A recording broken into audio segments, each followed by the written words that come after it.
La nature du Vietnam est très diversifiée.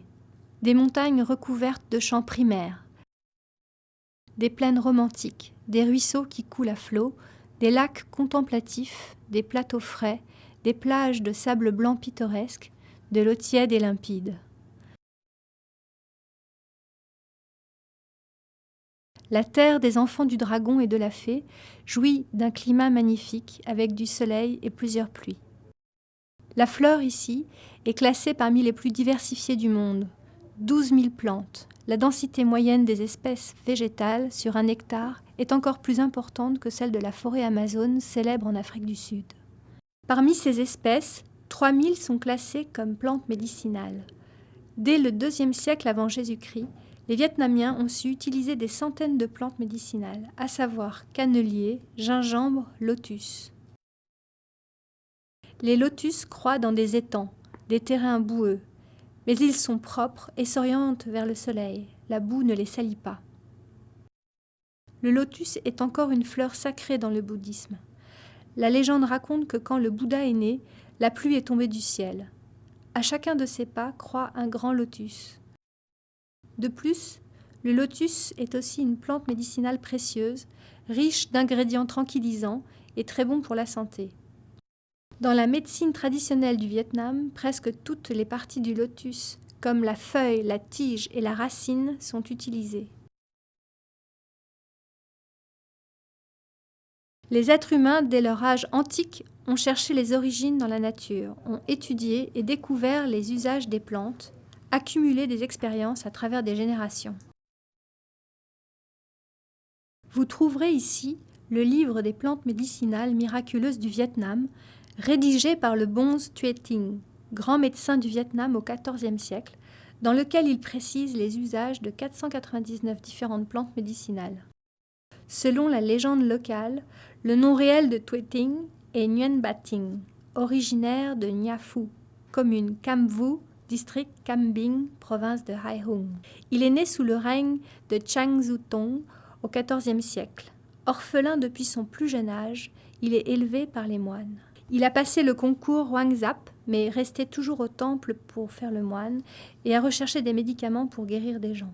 À l'âge de 55 ans, il a été emmené en mission en Chine. Il a réussi à guérir la reine de maladies dangereuses, alors que plusieurs médecins du palais royal ne le pouvaient pas. Tuệ Tinh a été respecté en tant que grand médecin célèbre et a été gardé par la dynastie de Ming. Tuệ Tinh a posé les premières briques de la médecine traditionnelle du Vietnam.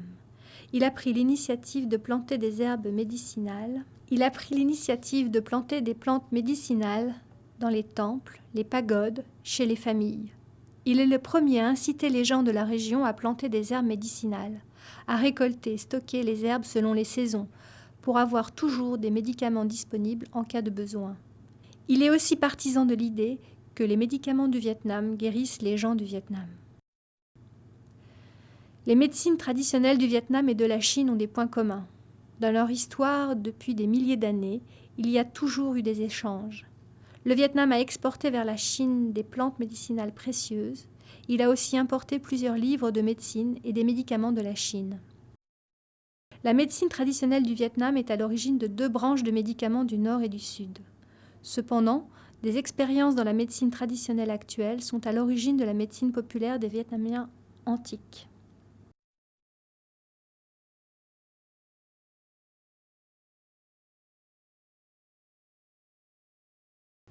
Les champignons Lingzhi est une création merveilleuse de la nature.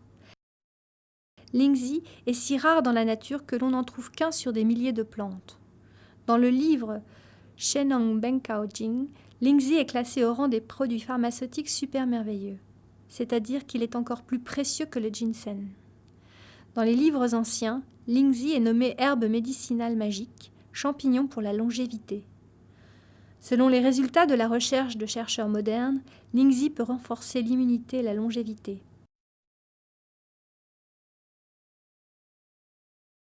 Les sujets de recherche de la médecine occidentale est la naissance et la progression des maladies. La définition de la médecine orientale semble plus raisonnable concernant la science de la santé. Rien n'est impossible pour être en forme jusqu'à sa vieillesse.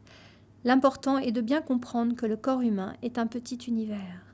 Cela signifie qu'il faut vivre selon les règles que respecte tout le monde autour, comme le soleil, les étoiles et les animaux. La maladie se produit lorsque l'équilibre entre le yin et le yang disparaît.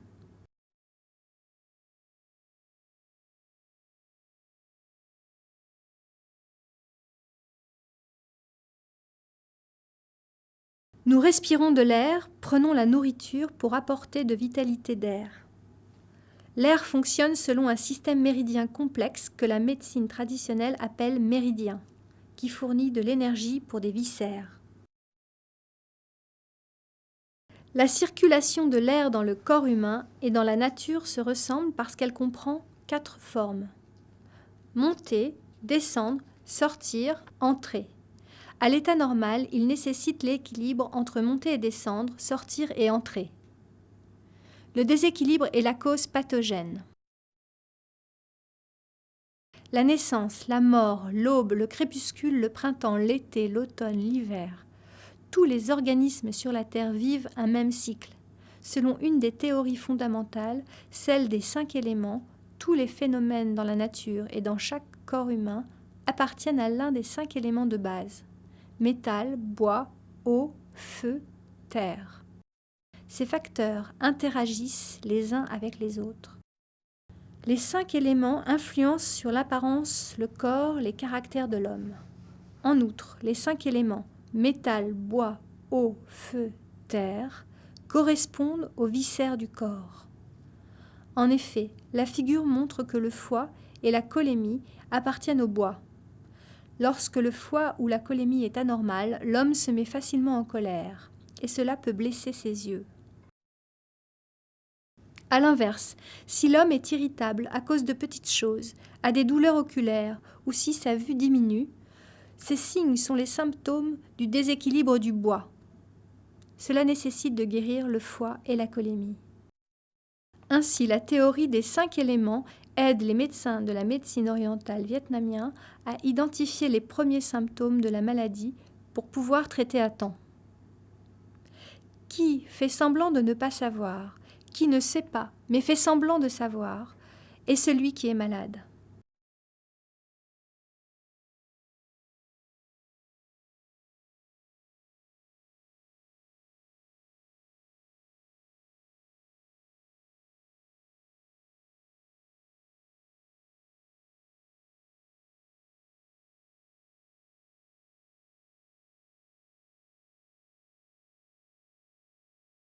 Parce qu'il a des maladies chroniques, Lê Hữu Trác a pu élargir ses connaissances sur la médecine.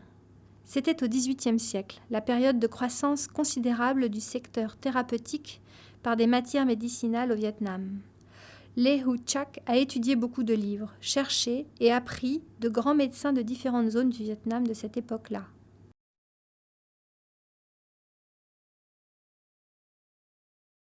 Après avoir été guéri, Lê Hữu Trác a décidé de consacrer sa vie pour le métier de médecin. Sa recherche est l'encyclopédie comprenant 22 dossiers, 66 volumes, parmi lesquels Linh Nam Ban Thao décrit l'usage de plus de 400 herbes. Lê Hữu Trác est le premier Vietnamien qui a détaillé les dossiers médicaux, décrit à fond des symptômes, des médicaments utilisés et les résultats du traitement. Avec Thuy Tinh, Hai Trung Lan Ong, Lê Hữu Trác est considéré comme le père de la médecine traditionnelle du Vietnam.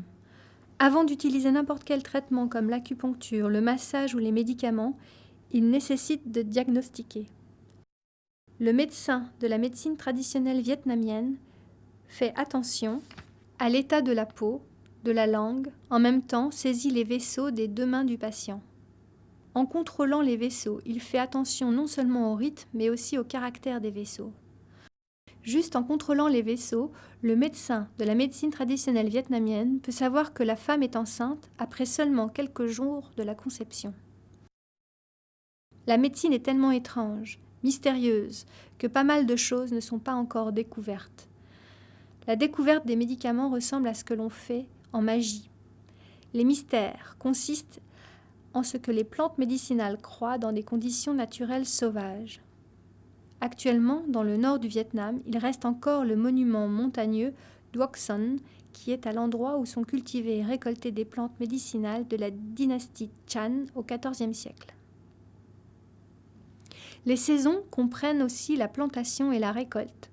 Les méthodes de préparation de la science et l'art de fabrication des médicaments des Vietnamiens sont bien diversifiés. En théorie, en utilisant différentes parties des plantes médicinales avec différents modes de préparation, on peut obtenir des centaines de médicaments à partir d'une plante médicinale. Dans la médecine traditionnelle du Vietnam, les herbes sont classées en 4 airs et 5 goûts. Basées sur le principe du yin et du yang et de 5 éléments, chaque patient est prescrit de différents médicaments. La viscère pancréas convient aux médicaments jaunes sucrés. La viscère rein convient aux médicaments salés noirs. Les gens de mauvais air ne conviennent pas aux médicaments piquants. Plus ils prennent ces médicaments, plus le manque d'eau dans leur corps augmente. On pense que le médecin, pendant le traitement, a transféré au patient une partie de son air. C'est pour cela que le patient récupère plus vite la santé. En effet, les parties du médicament vital dépendent non seulement des composants, mais la proportion entre ces composants est également très importante. De différents médicaments sont pris aux différentes heures de la journée. Ils nécessitent de tenir compte à la circulation d'air du système cardiovasculaire.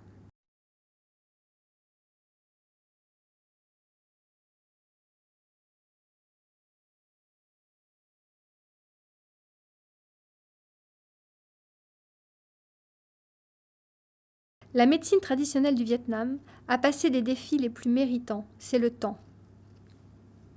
La valeur et l'influence de la médecine traditionnelle, en plus de son efficacité, restent encore dans la philosophie, grâce auquel l'homme arrive à atteindre une harmonie entre le corps et l'esprit, entre les organes intérieurs et l'environnement qui l'entoure.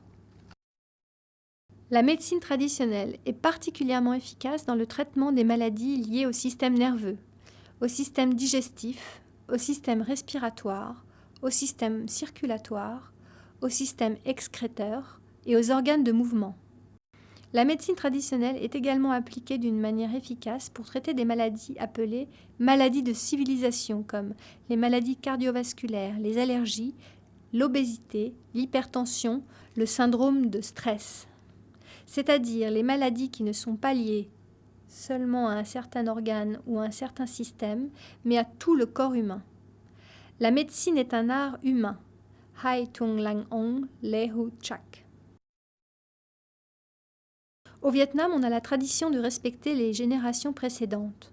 La statue en pierre de Hai Tung Lang Ong Le Hu Chak, célèbre médecin du XVIIIe siècle, un des personnages nommés père de la médecine orientale du Vietnam moderne, est placé dans le jardin devant la société pharmaceutique Phyto Pharma près de Ho Chi Minh Ville.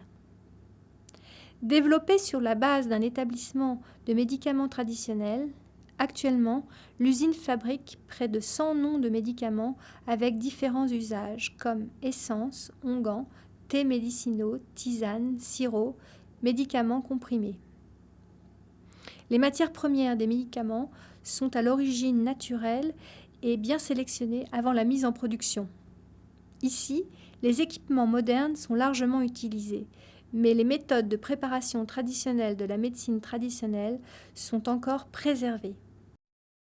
L'usine a été certifiée le système de gestion de qualité international ISO 9001, version 2000, délivré par PVQI de Grande-Bretagne. Les produits portant la marque de Phyto sont exportés vers de nombreux pays dans le monde.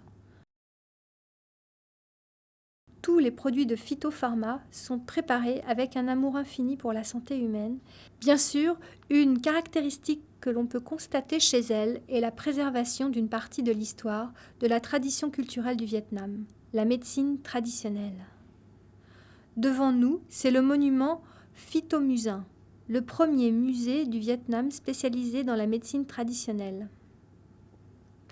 La santé, comme un jardin, pour qu'il soit beau, nécessite des soins, la nourriture et des soutiens.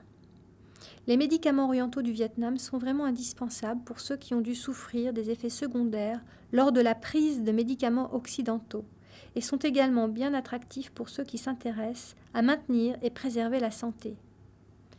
Alors que la médecine occidentale met l'accent sur le traitement des maladies, les médecins orientaux du Vietnam conseillent aux gens en bonne forme de vivre en harmonie avec lui-même et avec l'environnement qui l'entoure.